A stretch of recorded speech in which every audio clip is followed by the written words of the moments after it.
Lebanon में एक बेहद चौंकाने वाली घटना हुई है जिसने एक ऐसी तकनीक को सुर्खियों में ला दिया है जिसके बारे में बहुत कम चर्चा हुई है।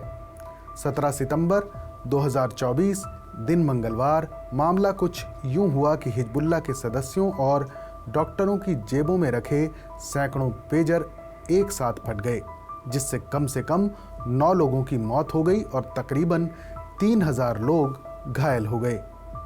हिजबुल्लाह के अधिकारियों ने बताया कि विस्फोट स्थानीय समय के मुताबिक लगभग 3:30 बजे शुरू हुए और ऑर्गेनाइजेशन के अलग अलग यूनिट्स और इंस्टीट्यूट्स को प्रभावित किया। लोगों के हाथ में, बेल्ट में लगे और जेब में रखे पेजरों में 1 घंटे से ज़्यादा समय तक विस्फोट जारी रहे, जिससे बड़ी तबाही फैल गई। अब सवाल ये भी उठने लगे हैं कि कहीं पेजर की तरह ही आपकी जेब में रखे मोबाइल में भी कभी कोई ऐसा धमाका ना हो जाए।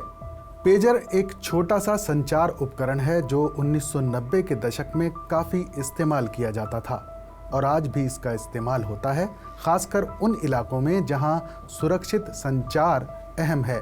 लेबनान में सक्रिय आतंकवादी समूह हिजबुल्लाह पेजर का इस्तेमाल कर रहा है क्योंकि वो स्मार्टफोन जैसे ज़्यादा आधुनिक संचार उपकरणों की तुलना में उन्हें कुछ फ़ायदा पहुंचाते हैं। रेडियो फ्रीक्वेंसी का इस्तेमाल करते हैं, ना कि इंटरनेट या सेल्यूलर नेटवर्क का। इससे पेजर को ट्रैक करना, हैक करना या इनकी निगरानी करना मुश्किल हो जाता है। ये उपकरण एक केंद्रीय ऑपरेटर के जरिए प्रेषित छोटे टेक्स्ट मैसेज या अलर्ट हासिल करते हैं। यही वजह है कि इन्हें हिजबुल्लाह जैसे समूहों के लिए ज़्यादा सुरक्षित विकल्प माना जाता है, जो आधुनिक ट्रैकिंग तकनीकों से बचने पर निर्भर करते हैं। लेकिन इस घटना से पता चलता है कि पुरानी तकनीक भी असुरक्षित हो सकती है और इसमें भी हाईटेक तोड़फोड़ की जा सकती है।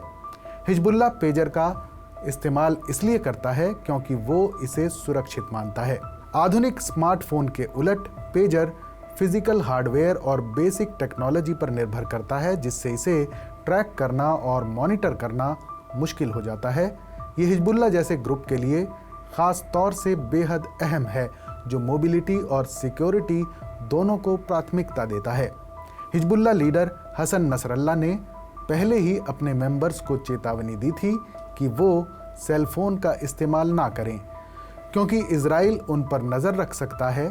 इसलिए हिजबुल्लाह के मेंबर्स पेजर्स का इस्तेमाल कर रहे थे। इन पेजर विस्फोटों की सही वजह अभी भी पता नहीं चल पाई है। पहले कहा गया कि ये किसी ने कंप्यूटर से किया था, जिससे बैटरी बहुत गर्म हो गई, लेकिन अब विशेषज्ञों का मानना है कि ये और भी ज़्यादा जटिल था। कुछ विशेषज्ञ कहते हैं कि ये सामान बनाने या बेचने के दौरान ही किया गया था। छोटे विस्फोटक डिवाइस को पेजर में छिपा दिया गया था और बाद में दूर से एक साथ फोड़ा गया। हो सकता है कि एक इलेक्ट्रॉनिक संकेत भेजा गया हो जिससे पेजर बहुत ज़्यादा गर्म होकर फट गए हों। हिजबुल्लाह के पेजर के साथ हुई घटना को एक रेयर मामला बताया गया है। ये लिथियम आयन बैटरी से जुड़े संभावित जोखिमों को भी उजागर करता है, जो पेजर और आधुनिक स्मार्टफोन दोनों को ताकत प्रदान करते हैं। जबकि लेबनान में हुए पेजर विस्फोटों के हालात बिल्कुल अलग हैं। इससे पहले ऐसी घटना कभी नहीं हुई है। अब इस तरह के और हमलों की संभावना को पूरी तरह से खारिज नहीं किया जा सकता है। अब आपको ये भी बता देते हैं कि आपके मोबाइल फ़ोन में किन वजहों से ब्लास्ट हो सकता है। ज़्यादा गर्म होने की वजह से, ओवर चार्जिंग या फिर ज़्यादा टेम्परेचर पर रहने से बैटरी फट सकती है।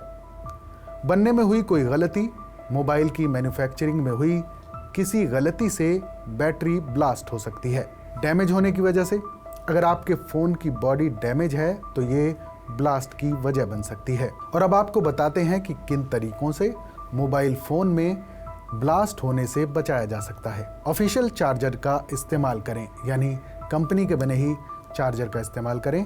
ज़्यादा टेम्परेचर में फ़ोन को ना ले जाएं। बैटरी हेल्थ को हमेशा चेक करते रहें।